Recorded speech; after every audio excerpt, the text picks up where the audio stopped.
جس نے بھی کلمہ طیبہ پڑھا ہے اس کی ذمہ داری ہے کہ اللہ تعالیٰ اور رسول اللہ صلی اللہ علیہ وآلہ وسلم کی مکمل اطاعت کرے اور ان کاموں سے اجتناب کرے جس سے اللہ اور اس کے رسول صلی اللہ علیہ وآلہ وسلم نے منع فرمایا۔ اللہ تعالیٰ نے مسلمانوں کے لیے ایسی حدود قائم کی ہیں جن میں رہ کر زندگی گزارنا اس کے لیے لازم ہے۔ اللہ تعالیٰ نے قرآن و حدیث کے ذریعے اس انسان کو یہ بتا دیا ہے کہ اس کے لیے کیا جائز ہے اور کیا ناجائز، اس کے لیے کیا حلال ہے اور کیا حرام، اور حرام کے بارے میں فرما دیا گیا ہے کہ حرام کا ایک لقمہ بھی کسی کے پیٹ میں چلا گیا تو اس کی 40 دن تک عبادت قبول نہیں ہوتی۔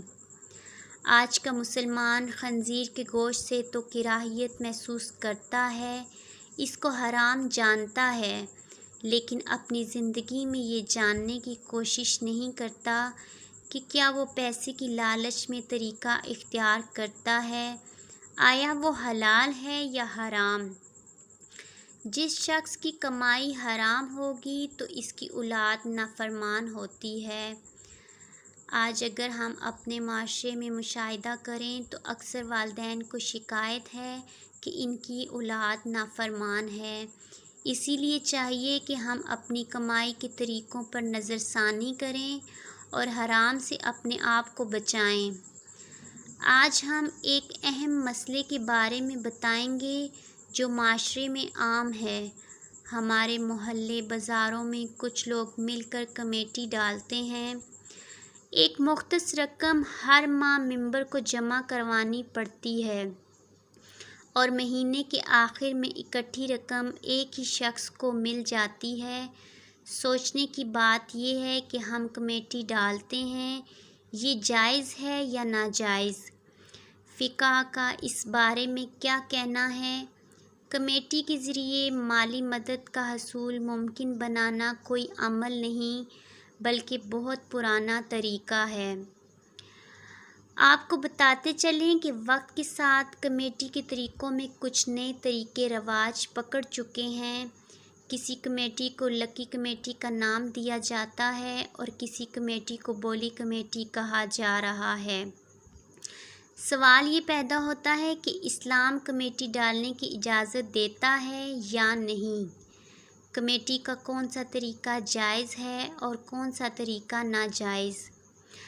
ایک خاتون سائل کی جانب سے کمیٹی ڈالنے کی شرعی حیثیت کے بارے میں پوچھا گیا تو مفتی صاحب نے یوں وضاحت فرمائی، کمیٹیاں اس طرح ڈالی جائیں کہ اگر ممبران کو اپنی باری آنے پر رقم ملے اور شروع سے آخر تک ممبران کمیٹیاں بھرتے رہیں تو ایسی صورت میں یہ عمل جائز ہوگا۔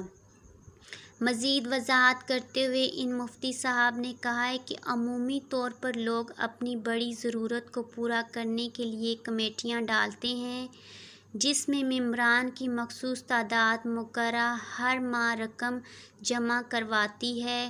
یوں ایک رقم اکٹھی ہو جاتی ہے جو قرآن اندازی کر کے ایک رکن کو دے دی جاتی ہے۔ تاہم قرآن اندازی نہ آنے والا ممبر بھی کمیٹی ختم ہونے تک اپنا ماہانہ کمیٹی بھرتا رہتا ہے۔ یہ عمل معاملہ باہمی رضامندی سے طے ہوتے ہیں، ایسی صورت میں کمیٹی جائز ہے۔ لیکن اس کے علاوہ کئی کاروباری حضرات جو ایسی کمیٹیاں ڈالتے ہیں جنہیں لکی کمیٹی کہا جاتا ہے وہ جائز نہیں، کیونکہ اس کمیٹی جس ممبر کی کمیٹی کھل جاتی ہے وہ پوری رقم تو لے جاتا ہے لیکن پھر کمیٹی کی ماہانہ رقم بھرنے کا پابند نہیں ہوتا، اس لیے اسے لکی کمیٹی کہا جاتا ہے اور یہ جوا کھیلنے کی مانند ہے۔ اسی لیے اس کمیٹی کو حلال نہیں کہا جا سکتا۔ مفتی صاحب نے بتایا، لکی کمیٹی یا اس سے ملتی جلتی اور کمیٹی ڈالنا اور اس پر رقم حاصل کرنا جائز نہیں بلکہ حرام ہے، اسی لیے ایسی کمیٹی میں شمولیت سے گریز کرنا چاہیے۔